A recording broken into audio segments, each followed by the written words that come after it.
नमस्कार दोस्तों, आपका स्वागत है एक बार फिर से आपके अपने YouTube चैनल में।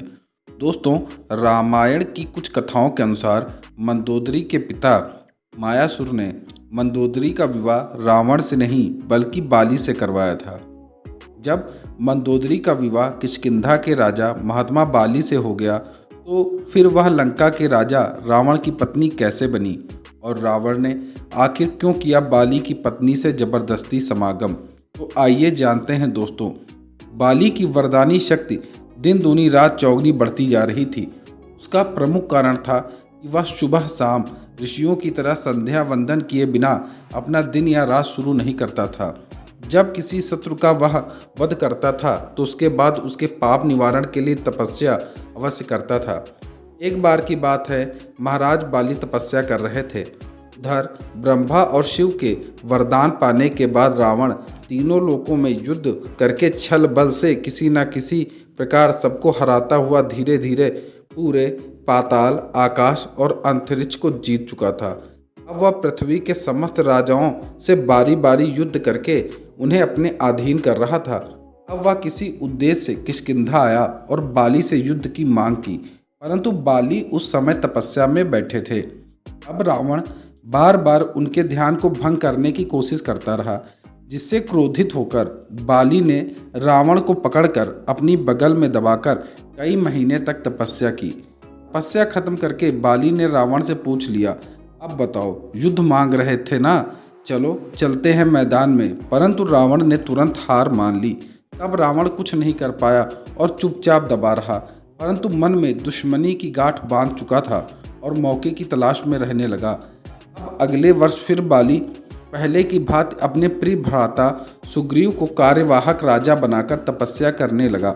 सुग्रीव भी ज़्यादातर समय अपने भाई के आसपास ही गुजारता था। अपने गुप्त चरों से सूचना पाकर रावण किष्किंधा में महात्मा के वेश में आता है और बाली की आज्ञा थी कि उसके राज्य में किसी भी महात्मा की कोई भी आज्ञा को मनाही ना किया जाए और महात्मा की आज्ञा को ईश्वर की आज्ञा मानकर उनकी सेवा की जाए।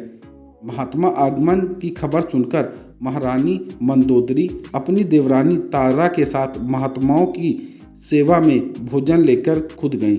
अब मौका पाकर रावण ने दोनों को पकड़ लिया और अपने विमान में डालकर उनका हरण करके लंका की तरफ चल दिया। मंदोदरी और तारा दोनों ही उस समय गर्भवती थी और संतान को जन्म देने वाली थी। मंदोदरी बहुत ही बुद्धिमान स्त्री थी। उसने सबसे पहले देवरानी तारा को बचाने के लिए एक युक्ति सोची और रावण से बोली, हे राक्षस राज, आपकी तो मैंने बहुत प्रशंसा सुनी थी कि आप बहुत बलवान हैं, वरदानी हैं। तो जब हमारे पति घर पर उपस्थित होते, आप युद्ध में उनसे मुझे जीत कर लाते तो यह आपकी वीरता थी, पर यह तो चोरी और कायरता है।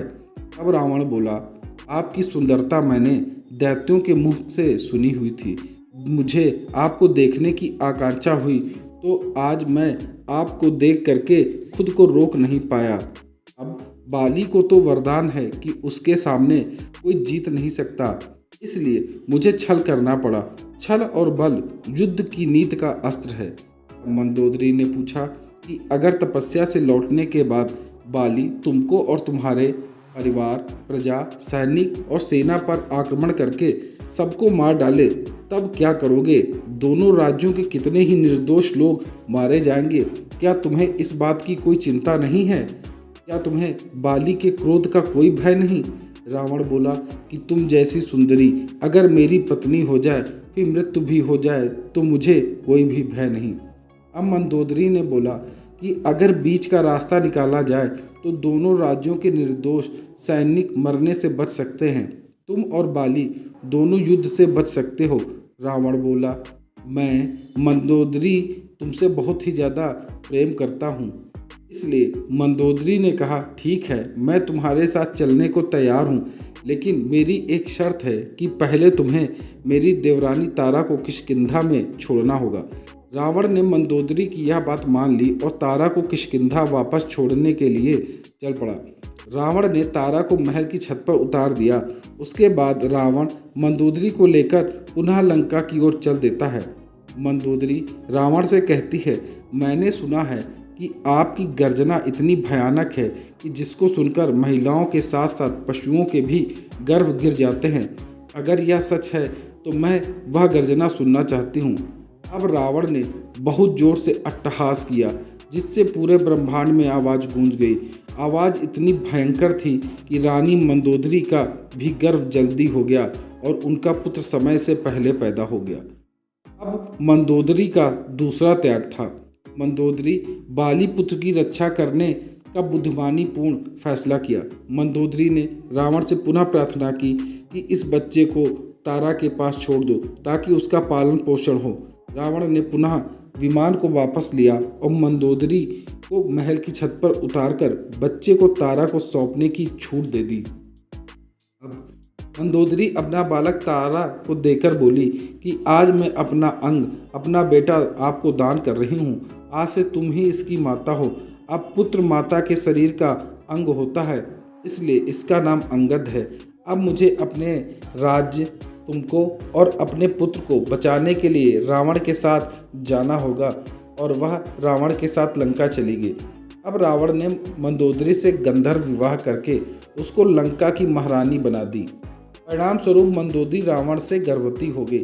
अब पूरे 1 साल की तपस्या का व्रत लिए महाराज बाली की तपस्या खत्म हो गई और सुग्रीव की सेवा भाव से वह अत्यंत प्रसन्न हुआ और भाई को गले लगाया।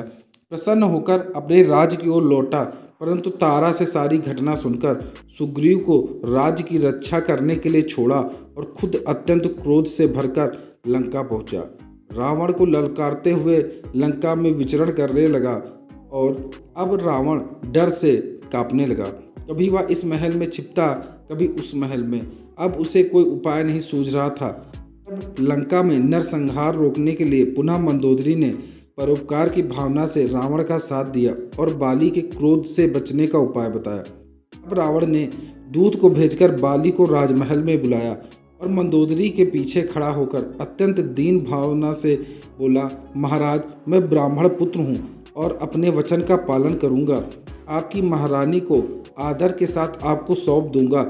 आप पहले हमारा अभिवादन स्वीकार कीजिए, मेरे साथ भोजन करिए, मेरी दोस्ती को स्वीकार कीजिए।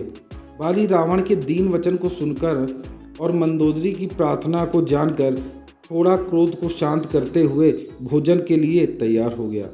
दोस्तों, बाली और रावण रसोई में भोजन करने के लिए एक साथ बैठ गए। मित्रों, आप लोग जानते होंगे कि सनातनी भोजन कैसे करते हैं। सनातनी हमेशा पृथ्वी पर बैठकर लकड़ी के पटरे पर बैठते हैं और उनके पैर की उंगली पृथ्वी को स्पर्श करती है, परंतु एड़ी पृथ्वी के ऊपर रहती है।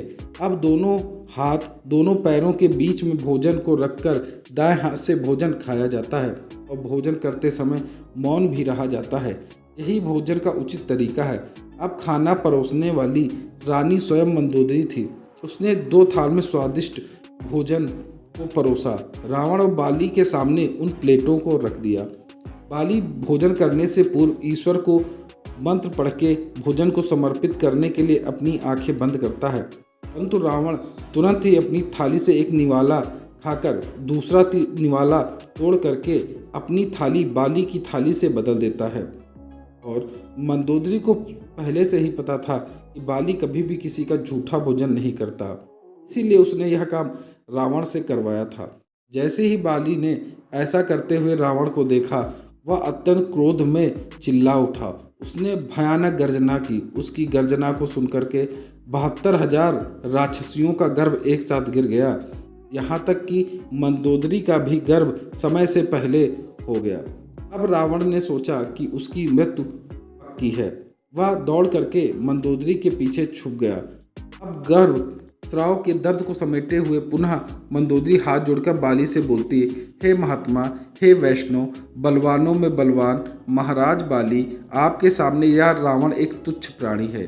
यह महात्मा विश्व सर्वा का पुत्र है। आप तो महात्माओं के रक्षक हैं, फिर महात्मा पुत्र का वध कैसे कर सकते हैं? इसके लिए आप इसे क्षमा कर दीजिए। वैसे भी मैं अब आप जैसे महात्मा की पत्नी बनने की लायक नहीं रही। आप जिस प्रकार एक बार चखे हुए भोजन को दोबारा नहीं खा सकते, उसी प्रकार यह रावण मेरे साथ कई बार समागम कर चुका है। और यह जो रक्तस्राव हो रहा है आपकी गर्जना से, यह संतान रावण की है जो पैदा होने वाली थी और आपकी गर्जना से समय से पहले हो गई।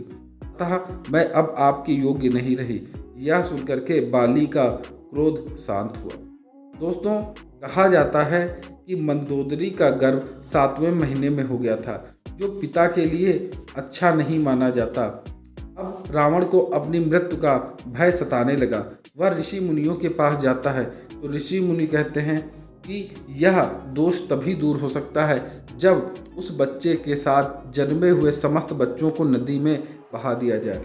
यह सुनकर रावण ने उस दिन यानी 72,000 राक्षसियों के जो भी बच्चे हुए थे उन सबको नदी में बहा दिया ताकि वह अपनी मृत्यु पर काबू पा सके। दोस्तों, इस प्रकार 72,000 राक्षसों के बच्चे एक नदी में बहा दिए गए और वे सभी एक पेड़ के पास पहुँचे। वह पेड़ बरगद का था और वे बरगद के पेड़ के दूध को पी करके जीवित रहते हैं। और दोस्तों, कहा जाता है कि इसके बाद बाली अपने राज्य किष्किंधा वापस चला जाता है और रावण से वचन लेता है कि भविष्य में वह कभी भी किष्किंधा की ओर नजरें नहीं डालेगा और वह मंदोदरी और रावण को क्षमा करते हुए रावण और अपने बीच में संधि करता है। तो दोस्तों, ये थी रावण और मंदोदरी की कहानी। आपको ये वीडियो कैसी लगी कमेंट बॉक्स में अवश्य बताएं। धन्यवाद।